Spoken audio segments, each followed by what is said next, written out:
starting October 1st, there were more than 30 new laws that went into effect in Maryland, from crab meat to crossing guards and plastic labeling to public integrity. Tonight, we will take a look at a few of our favorites.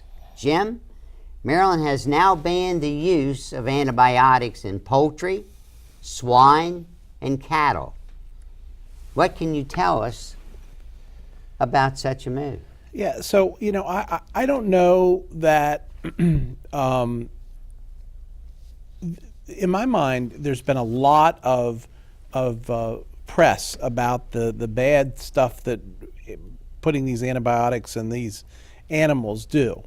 So I guess if that is all true, and I'm not a scientist, so I can't say whether it is or it isn't, but I guess that makes sense to me. I think it's interesting given the significant poultry grower that we have on the Eastern Shore, that that law has gone into effect in Maryland, because I assume that will have significant impact on that chicken plant. Well, if I can speak real quick on that regards, I know from when I was working for a dairy business, cow, if it was on antibiotics, just the milk from one cow can spoil the entire tanker.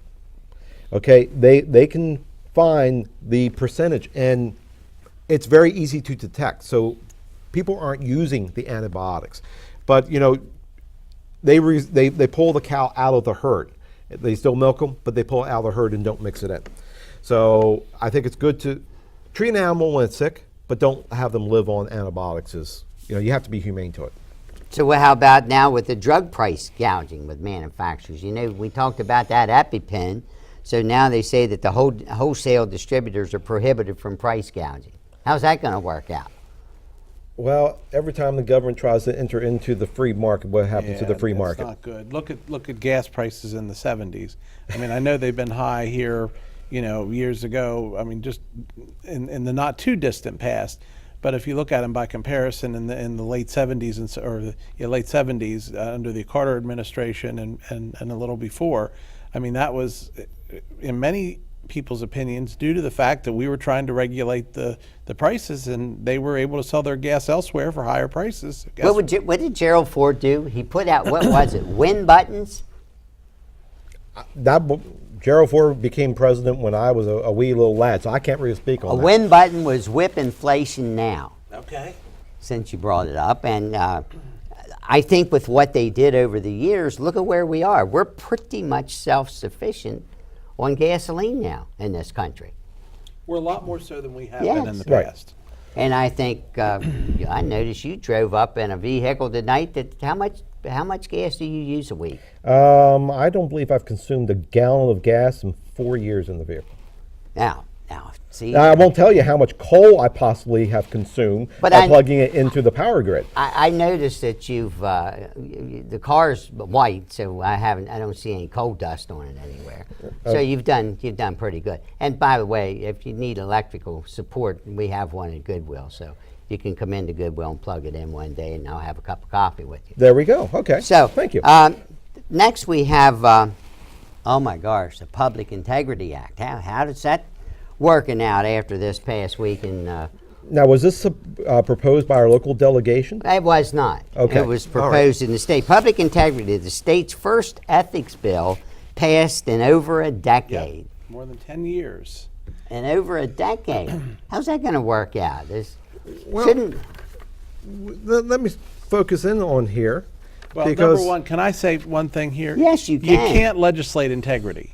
People either have it or they don't. And if we elect duds to office, and I'm not saying we have recently, but in the past, I would say we Delta probably Uniform Delta, dud. Yeah, so if you elect duds to office, you're going to have integrity problems. I don't care what law you have in place. What causes people to get into? Look at the president's cabinet. Look at how many have misused air travel. Power tends several to of corrupt. them. Absolute power corrupts. Absolutely. Absolutely. Yep. So, Henry, what do you think? How's this all going to wash out? How will it wash out local? You see where they said locally the county needs to redo some of their policies because. Well, what's the age on some of our county policies? So some of our county policies are more than a decade old. It probably wouldn't hurt to evaluate how this is applicable to people who are currently in office. Part of this says disclose any conflicts of interest and limits their advocacy for private businesses. That was something that a sitting commissioner accused another 2 sitting commissioners about earlier this year. Yes. So it makes you question. And what happened on that? He accused him of it. What happened? Well, as far as I know, they didn't find any wrongdoing in it. No, because they were doing their job. They weren't. The one commissioner did work for this company and before. it's very difficult when you're in a situation that you provide a service in the community and you're also holding a public office, that sometimes because you provide that service in the community, you might not be called upon to provide it. How many times though does somebody point out a problem somebody else has? No, once they have a problem worse, and it sometimes it even makes it the headlines of the paper. Yes. Next, Justice Reinvestment Act seeks to reduce Maryland's prison population by requiring the Division of Parole and Probation to conduct risk assessments. I think that makes sense. I think that the pendulum swung too far one way, and we're putting everybody in prison.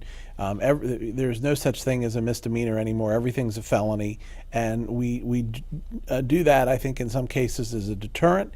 But the reality is that there are people who have led otherwise good lives, and they get caught up in a bad situation, and they make a bad mistake, and they end up in prison or with a felony conviction that changes their life forever, when really they shouldn't, and it changes it for the worse. So I think, again, it's all going to be in the implementation, but I think if implemented correctly, I think this has some benefit.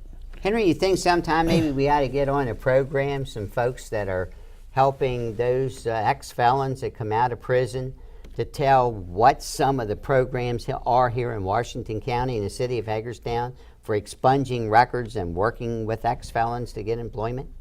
Well, that's a really long question, Ron, but you do have a good point. I think we need to communicate what's available out there to the community.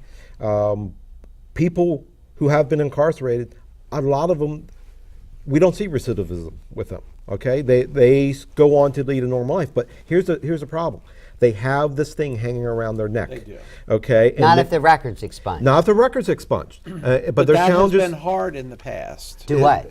To expunge records. But it's become a little bit easier with some of the legislation that we've just pendulum passed. is swinging back. And we hope that this is an opportunity for them. I mean, what if you are someone who drives for Uber and you have a speeding ticket on? You may not be able to drive for Uber anymore.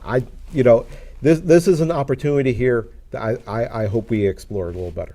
Okay, Jim, Amber Law permits victims of domestic abuse to request that offenders use electronic monitoring devices. What do you Yes. think of that? I think it's a great idea. I think that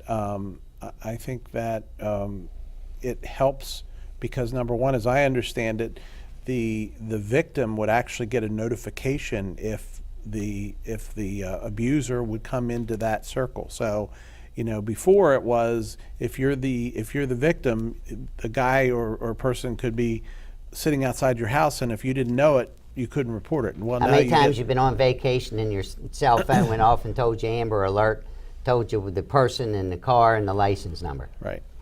Apparently, I don't vacation as much as you, Ron. Oh my gosh. Maybe you don't have the Amber Alert. No, I get it all the time. Every time there's an Amber Alert goes off, anywhere pretty much on the East Coast, or wherever I'm located. So my point is this is a good thing for victims of abuse. Coming up next on the flip side, county wineries are on Governor's top wine list. Stay tuned.